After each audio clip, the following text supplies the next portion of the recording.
దేవునికి స్తోత్రం. ప్రియమైన వారలారా, రక్షకుడును ప్రభు అయిన యేసుక్రీస్తు వారి నామంలో మీకు శుభములు, వందనాలు తెలియజేస్తూ ఉన్నాం. దేవుడు మిమ్మలను, మీ బిడ్డలను, మీ కుటుంబములను దీవించి ఆశీర్వదించునుగాక. ఆమెన్. దేవునికి స్తోత్రం. హల్లెలూయా. ప్రియమైన పిల్లలారా, దేవుని పిల్లలారా, దేవుడు మనను బట్టి, మన క్రియలను బట్టి, మన ఆలోచనలను బట్టి, మన తలంపులను బట్టి, మన ప్రవర్తనను బట్టి, మన జీవిత విధానాన్ని బట్టి ఆయన మహిమపరచబడాలండి. ఆయనకు మహిమ ఎప్పుడు కలుగుతుందంటే, మనము ఆయన చిత్త ప్రకారం జీవించినప్పుడు ఆయన మన జీవితాల్లో అద్భుతాలు చేస్తాడు, ఆశ్చర్యకార్యాలు చేస్తాడు. అప్పుడు ప్రజలందరూ ఈయనే నిజమైన దేవుడు అని తెలుసుకొని ఆయన నామాన్ని కనపరుస్తారు. అప్పుడు ఆయన నామానికి మహిమ కలుగుతుంది. ప్రియమైన దేవుని బిడ్డలారా, యేసుక్రీస్తు ప్రభుల వారు ఈ రీతిగా మనకు మాట్లాడుతూ ఉన్నాడు. చూద్దాము. మత్తయి సువార్త 5వ అధ్యాయము 16వ వచనంలో ఆయన ఈ రీతిగా మాట్లాడుతూ ఉన్నాడు. మనుషులు మీ సత్క్రియలను చూసి పరలోకమందున్న మీ తండ్రిని మహిమపరచునట్లు వారి ఎదుట మీ వెలుగు ప్రకాశింపనీయుడి. దేవునికి స్తోత్రం. హల్లెలూయా. మనుష్యుల ఎదుట మన వెలుగును ప్రకాశింప చేయాలంట. మనుష్యుల ఎదుట మన వెలుగు సంబంధమైనటువంటి కార్యాలను ప్రకాశింపనీయాలంట. వెలుగు అయినటువంటి దేవునిని మనము కలిగి ఉన్నాం కాబట్టి, వెలుగు సంబంధులంగా మనము ఉన్నాము కనుక ఆ వెలుగు సంబంధమైనటువంటి క్రియలు మనలో ఉండాలి. మన నోటి మాటలు కావచ్చు, మన ప్రవర్తన విధానం కావచ్చు, మన ఆలోచనలు, తలంపులు, మన క్రియలన్నీ వెలుగు సంబంధులమై వెలుగైన క్రియల వలె ఉండాలండి. సత్క్రియలై ఉండాలి.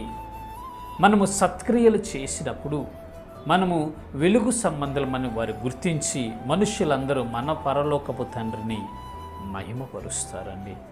వారి దేవుడు నిజమైన దేవుడు, వారి దేవుడు పరిశుద్ధుడు, వారి దేవుడు వాళ్ళకి ఈ రీతిగా ఆజ్ఞాపించారనుకుంటా, అందుకే వారు మనకి ప్రయోజనకరంగా ఉన్నారు. వారు మనకు అపకారులు కాదు, ఉపకారులే, ఎంతో మేలు చేసేవారు, సౌమ్యులు, సాత్వికులు, ఉపకారులుగా ఉంటూ ఉన్నారు. మన కొరకు ఎల్లప్పుడూ ప్రార్థన చేసి మన క్షేమాన్ని కోరుకునేటటువంటి వారు క్రైస్తవులు అని ఈ లోకస్తులందరూ తెలుసుకొని తండ్రి నామాన్ని మహిమపరచాలి అంటే మన సత్క్రియలు వారి ఎదుట చేయాలండి. మన వెలుగును వారికి ప్రకాశింప చేయాలి. ప్రియమైన దేవుని బిడ్డలారా, ఈ లోకంలో అనేక ఉద్వేగాలు, రకరకాల పరిస్థితులు మనకు కలుగుతూ ఉంటాయి.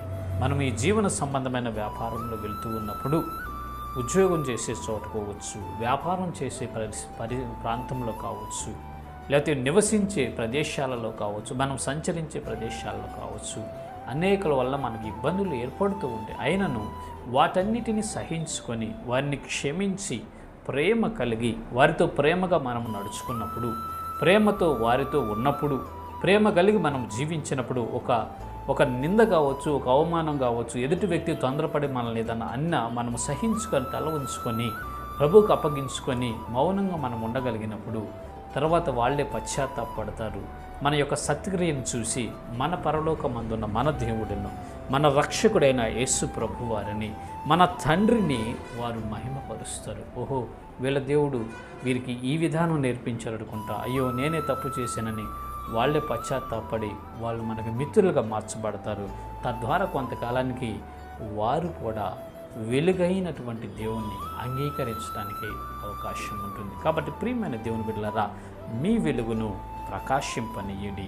మీ వెలుగును ప్రకాశింపనీయుడి. మీ వెలుగు ప్రకాశించని పడటం వలన ప్రజలకు మీ సత్క్రియలు వారి ఎదుట మీరు చేయటం వలన తండ్రి నామానికి మహిమ కలుగుతుంది, తండ్రి నామానికి ఘనత కలుగుతుంది, తండ్రి నామానికి గొప్ప మహిమ వైభవాలు కలుగుతాయి. కాబట్టి మన వెలుగును ప్రజలకు ప్రకాశింపచేద్దాము. మన సత్క్రియలు వారి ఎదుట చేసి దేవుని నామాన్ని మహిమపరుచుదాం. ఇటు కృప దేవుడు మనందరికీ కలుగు చేయనుగాక. ఆమెన్. God bless you. దేవునికి స్తోత్రం. హల్లెలూయా.